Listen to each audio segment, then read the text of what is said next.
खतरे की घंटी इसलिए मैं कह रही हूँ क्योंकि 74% लोग योगी सरकार से नाराज हैं।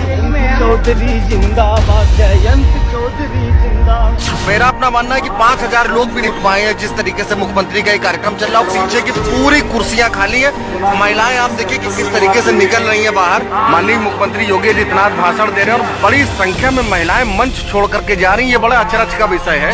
ये मुझे उसका फल ये मिला कि मुझे आज बेरोजगार यहाँ पर धरना देना पड़ रहा है। मैं बाबा जी से ये कहना चाहता हूँ, क्या ये सर्टिफिकेट आपने ये मेरे गले में जो पट्टा डाल दिया है।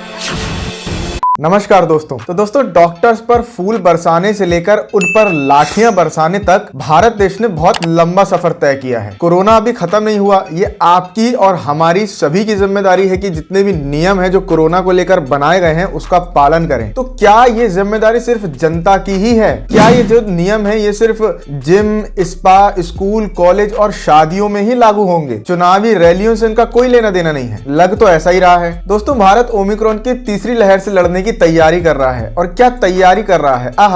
कहीं पर मैराथन हो रही है तो कहीं पर ग्राउंड में लोगों का जमावड़ा करके रैली की जा रही है। फिर चाहे वो कांग्रेस हो, भाजपा हो, सपा या बसपा, किसी भी राजनीतिक पार्टी को चुनावी रैली नहीं करनी चाहिए। लेकिन सारी राजनीतिक पार्टी फुल स्ट्रेंथ पर चुनावी रैली कर रही है। और इसको कवर कैसे किया जा रहा है? वाह, जरा ये देख लीजिए। मतलब एबीपी न्यूज का ये ट्वीट है। योगी जी की रैली में देखिए क्या लिखा है। लखनऊ में सीएम योगी आदित्यनाथ ने छात्रों को मुफ्त मोबाइल टैबलेट बांटे, 1 करोड़ छात्रों को देने का लक्ष्य।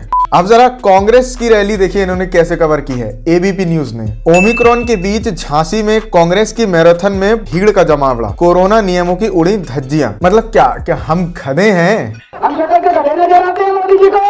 मतलब लोगों को बिल्कुल ही बेवकूफ समझ लिया है न्यूज चैनलों ने। आप सवाल लखनऊ की रैली पर पूछती हैं। लखनऊ नहीं, आपकी एबीपी न्यूज पूछती है कि लखनऊ में शानदार योगी की रैली और प्रियंका गांधी जी कोरोना महामारी में रैली कर रही है। प्रियंका गांधी यह हो सकता है कि योगी जी की गिरती लोकप्रियता को देखकर एबीपी न्यूज ने ऐसा किया हो, क्योंकि योगी जी की लोकप्रियता गिर रही है ये भी एबीपी न्यूज ही बता रहा है। खतरे की घंटी इसलिए मैं कह रही हूँ क्योंकि जो सवाल हमने लोगों से पूछा, कितने लोग सरकार के कामकाज से नाराज हैं, तो योगी आदित्यनाथ के कामकाज से नाराजगी का आंकड़ा यकीन करेंगे आप 70% के भी पार। 74% लोग योगी सरकार से नाराज हैं। 74% लोग योगी सरकार से नाराज हैं। क्या करते हो चौथियापन का।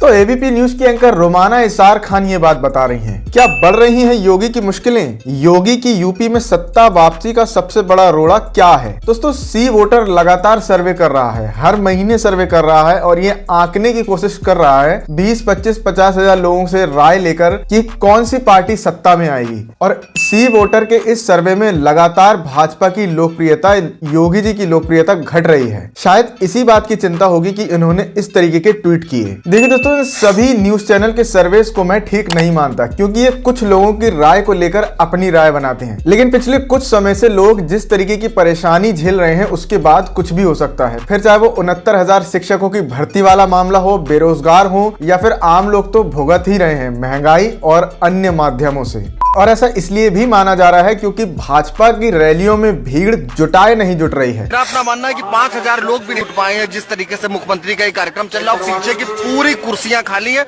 महिलाएं आप देखिए कि किस तरीके से निकल रही है बाहर। ये मुख्यमंत्री भाषण दे रहे हैं, आप सुनिए।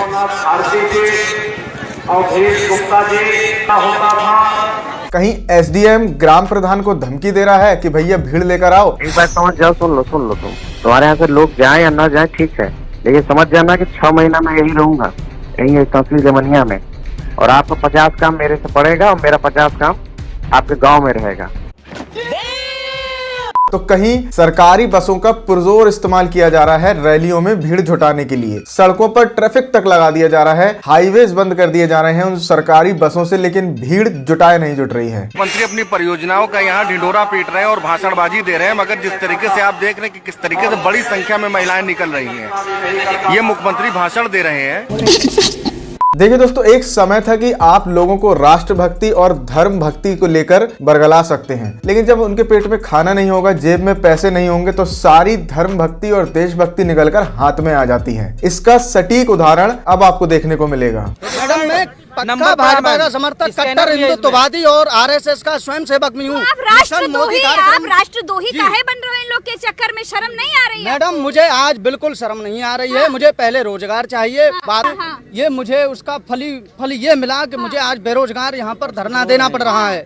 मैं बाबा जी से ये कहना चाहता हूँ, क्या ये सर्टिफिकेट आपने ये मेरे गले में जो पट्टा डाल दिया है वो सिर्फ इसीलिए दिया था कि मैं यहाँ इको गार्डन में पत्थर में आकर के धरना देता रहूं? मौत मुझे क्यों नहीं आ जाती है?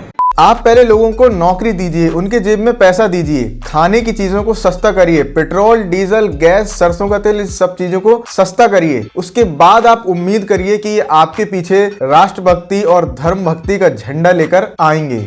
ये बड़ी अच्छी बात कही आप।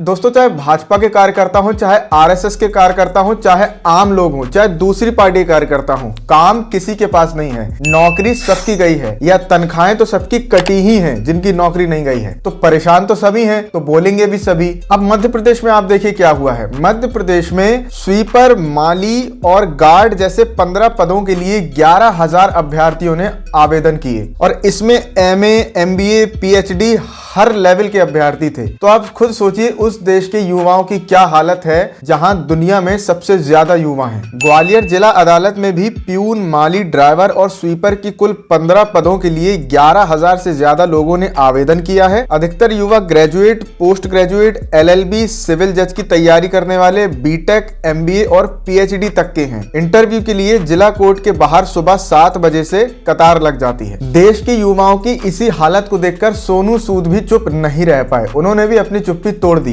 अब वो कंगना रनौत तो है नहीं जो ऊट पटाख मुद्दों पर बोलेंगे, तो इस मुद्दे पर उन्होंने ट्वीट किया, can you imagine 11,000 line up for 15 jobs in MP. I am sure if we individuals put an effort and can help employ few thousands, let's do our bit और एटलीस्ट ट्राई। मतलब वो लोगों से ये आग्रह कर रहे हैं कि आप थोड़ा सा एफर्ट डालें और ये ठान लें कि आपको लोगों को नौकरी देनी है तो आप कुछ लोगों का भला तो कर ही सकते हैं। तो ये हालत हो गई है कि अब लोग लोगों से ही उम्मीद कर रहे हैं, सरकार से नहीं कर रहे हैं। और सरकार के मंत्री और नेता क्या कर रहे हैं, वो लोगों से भरे मंच से आग्रह कर रहे हैं कि अगर लोगों ने उनको 1 करोड़ वोट दिलवा दिए तो वो उन्हीं लोगों को 70 रुपए में दारू दिलवाएंगे। आप दो ना।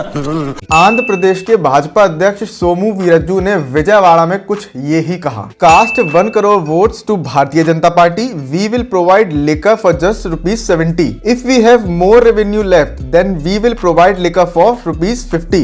तो 1 करोड़ वोट साहब को दिलवाएं या भारतीय जनता पार्टी को दिलवाएं और दारू 70 रुपए में पाएं। इसके बाद भी अगर रेवेन्यू या पैसा सरकार के पास बचेगा तो वो उसी दारू को 50 रुपए में तक दिलवा देंगे। वाह वाह वाह मोदी जी वाह। भाजपा के ही एक और सांसद साहब कह रहे हैं कि अगर 15 लाख तक का कोई भ्रष्टाचार करता है तो मेरे पास शिकायत लेकर मत आइए। 15 लाख से ऊपर का अगर कोई भ्रष्टाचार करता है तब मेरे पास शिकायत लेके आइए। 15 लाख तक का भ्रष्टाचार नहीं होता है।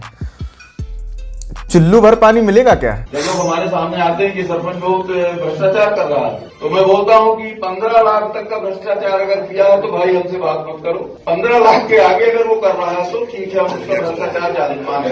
भैया साथ ही 15 लाख की रिश्वत को वो जस्टिफाई भी कर रहे हैं। क्यों कि 7 लाख तो उसने ही चुनाव में लगाया, 7 लाख लगा के चुनाव जीता और 7 लाख रुपए अभी अगले चुनाव के लिए चाहिए। महंगाई बढ़ेगी तो 1 लाख और जोड़ लो तो 15 लाख तो हो गए। 15 लाख के आगे अगर वो गड़बड़ कर रहा है तो उसका भ्रष्टाचार समझ में आता है। Are you comedy me? मतलब आपको आश्चर्य नहीं होना चाहिए कि इस देश में लोगों के घरों से 250-250, 300-300 करोड़ रुपए यूं ही मिल जाते हैं, जिनको गिनने में मशीनें भी हाँफ जाती हैं, जिनको ले जाने के लिए डंपर और कंटेनर मंगाने पड़ते हैं। गजब हाल है। खैर दोस्तों, मेरा काम पसंद आता हो तो मुझे ट्विटर और इंस्टाग्राम पर फॉलो करें। वीडियो पसंद आई हो तो वीडियो को लाइक करें, शेयर करें और चैनल को सब्सक्राइब जरूर कर लें। तो ऐसे सवालों को करने के लिए देखिए, एक तो बेसिक ट्रिक है, एक तो लाइक और शेयर ठोक दीजिए, महाकाल का लाइक और शेयर ठोक दीजिए। पूरा साल मेहनत करता हूं आपके लिए बेटा, ऐसा नहीं चलेगा, ऐसा नहीं चलेगा।